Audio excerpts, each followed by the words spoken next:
Hi, and welcome back to the 8-Bit Retro Refix. And on this week's episode, we're going to take a look at the GoDrive. The GoDrive's been developed by Dominic. I'll put all the links for the GoDrive down into the description. There'll also be a link to his website to purchase the GoDrive. Why do we want to put a GoDrive in? The GoDrive is a lot better than a Gotek. Basically does the same thing, but in a different way, in a lot better different way. We'll get into the reasons why while we install it. So let's get on with that.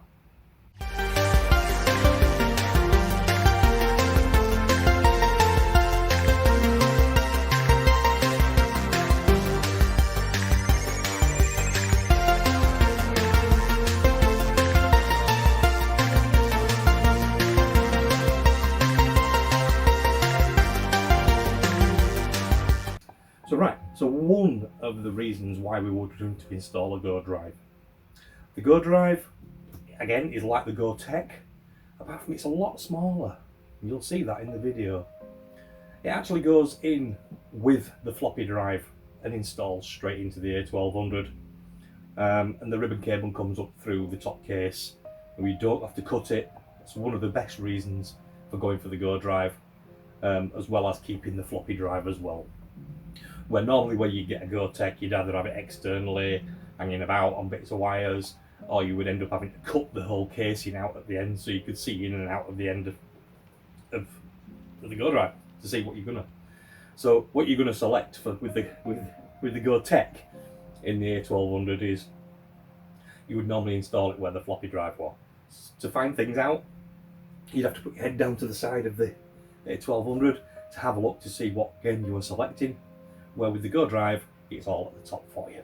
USBs at the top, the screens at the top, the rotary dials at the top. So you don't have to be going like this to be able to select your games. It's absolutely brilliant.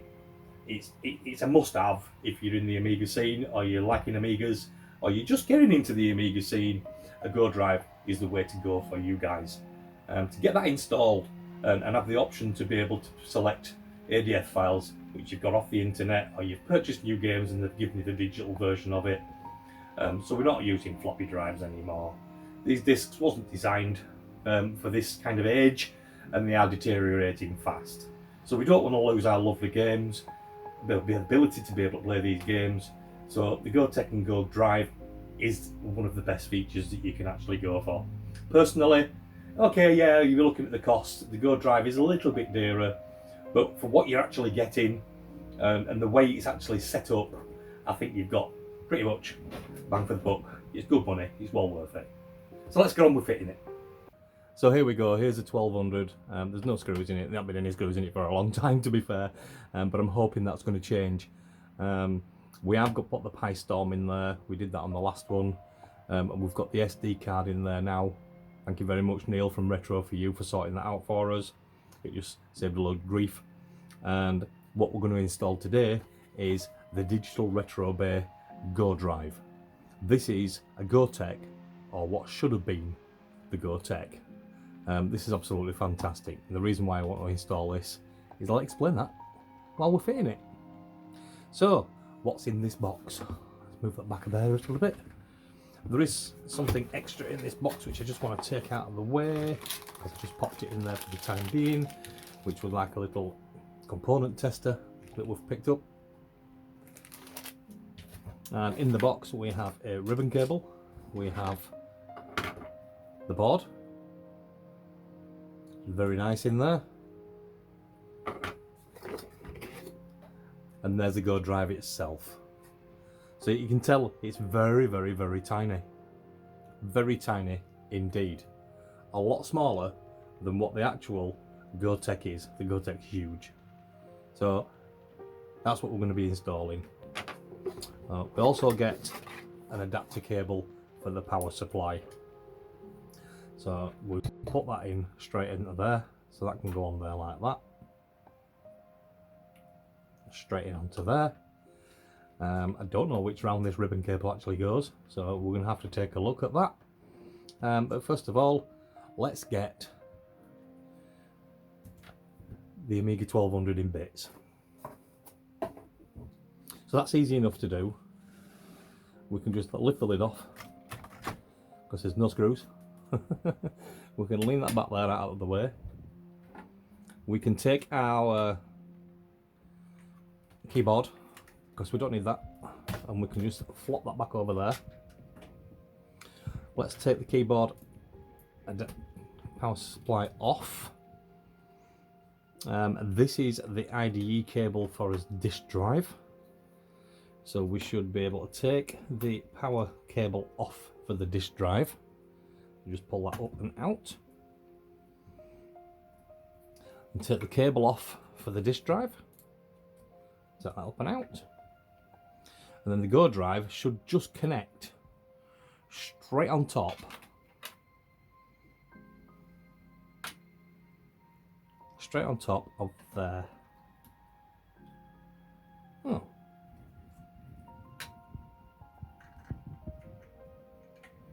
I'm going to take that off because we'll need to get to the keyboard connector. I think that was just a protector for that socket.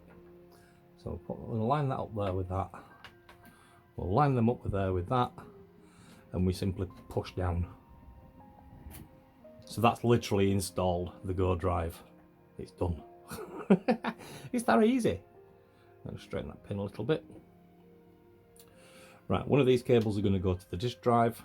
One of the cables is going to go into their GoDrive. So first of all, what I'm going to do is connect that. Oops. We'll connect the floppy drive up. So that should be able to go straight back onto there like that. On there. We have pin 1 is over this side. So that cable needs to go on top there like that.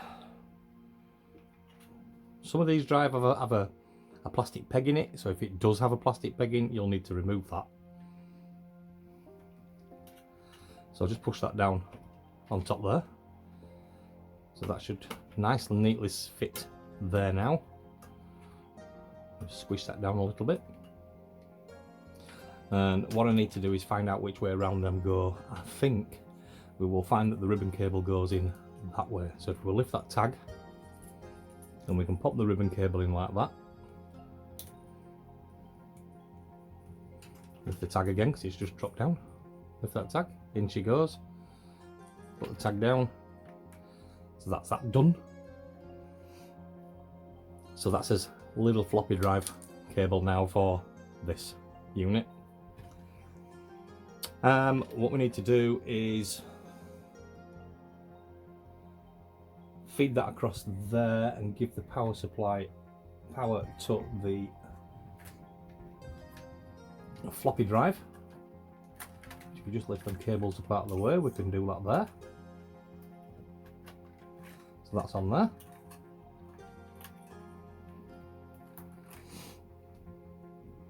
That one, where does it go?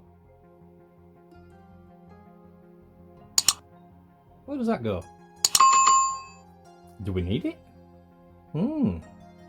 That has got me curious now. Let me have a look at the video, and I shall come back to you for the installation video from the Digital Retro Base YouTube site, and we'll take a look at why we actually need to put this power supply in here, because I don't believe that we really need it, to be honest.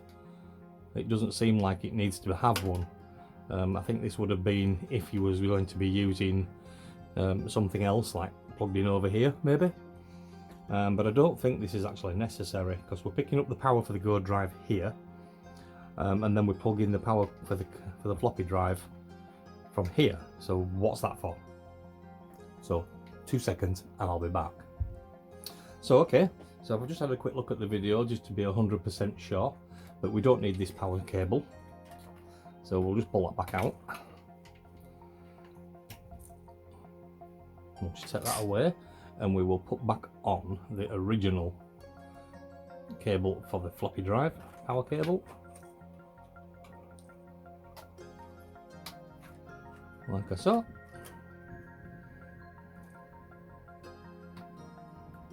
It's in there. So just tuck that down, bend it out a little bit, and make it go over there, out of the way. So that'll do for that. Right, so now what have we got left? So we can bring that keyboard connector back over there.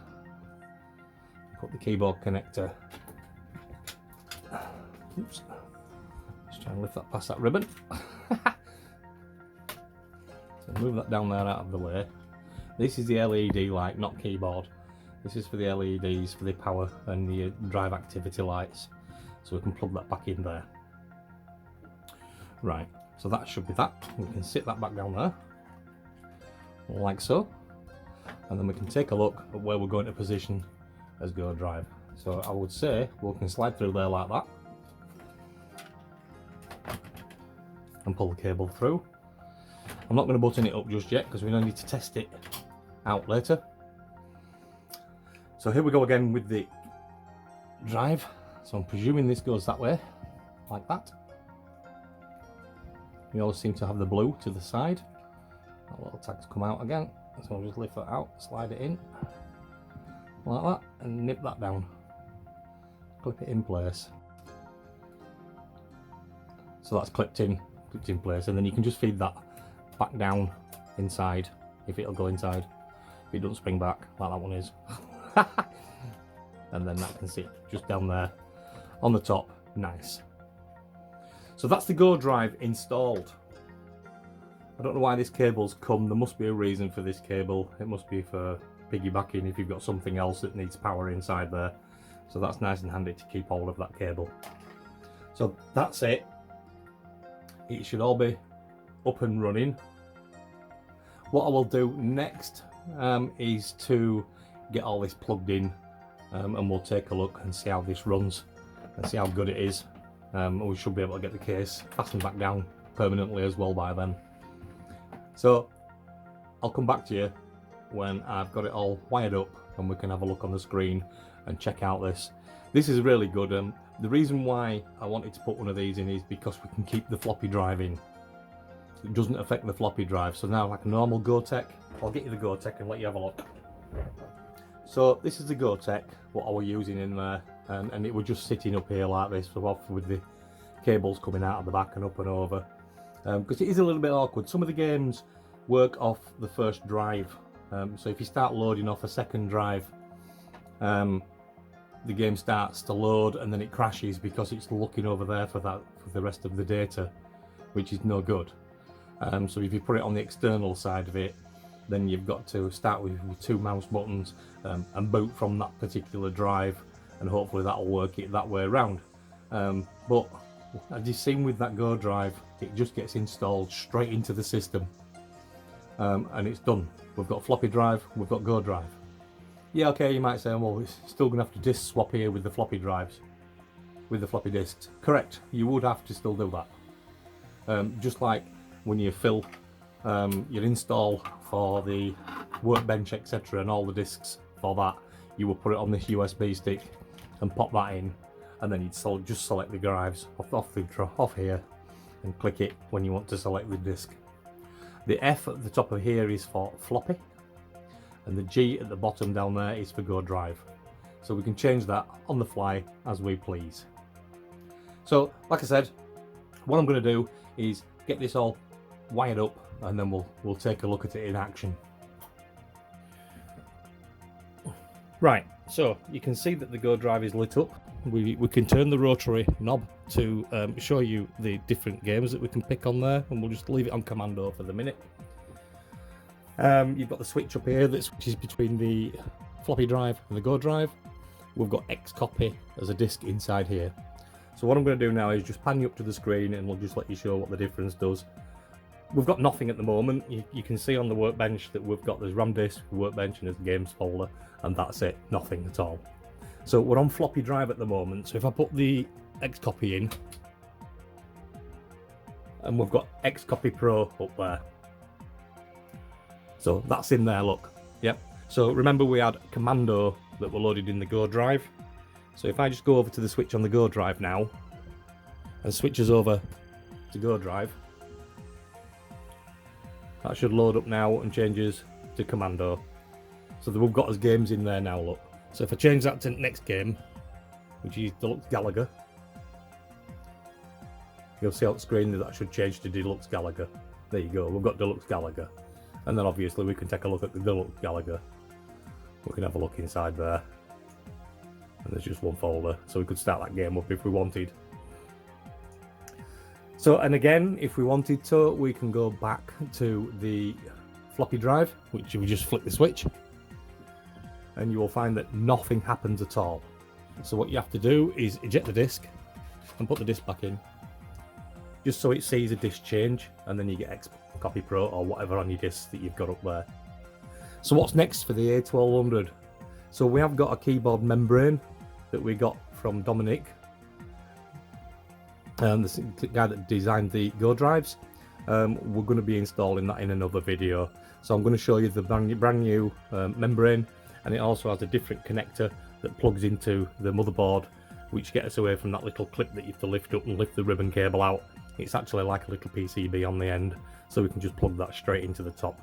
So it just makes it easier for when we're stripping it down and when we're opening it up and stuff like that and playing around with it, that ribbon cable's not going to get damaged so much. And we've got a brand new membrane in there as well. So that's absolutely brilliant. We've got a PyStorm in there. PyStorm is going to get updated.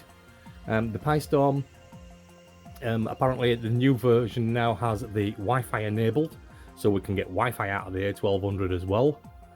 And coming soon, Paul Vidz has been doing the AGS Amiga game selector. So it is an imaging thing. So apparently he's setting it up for the PyStorm at the moment. So we'll get everything out of the HDMI, etc., and you'll have your access to every single game that there is for the Amiga.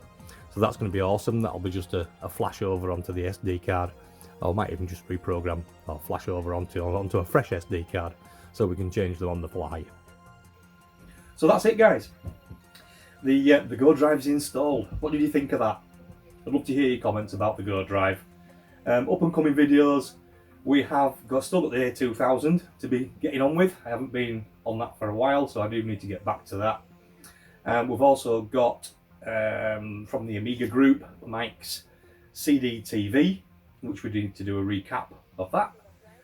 So these things coming up, and we have got things to do. So stick by, tune in, hit that subscribe, hit the notification bell, hit me a like, drop me a comment, do all the good stuff. And don't forget, if you check the description, you'll see all the links there for the GoDrive. You'll also see a link in there as well for his live stream, so you can meet Dominic, who created that, and be able to watch the live stream and him chat about how he developed the GoDrive. That link will also be down in the description as well for you. So with that, we'll see you on the next one. Bye!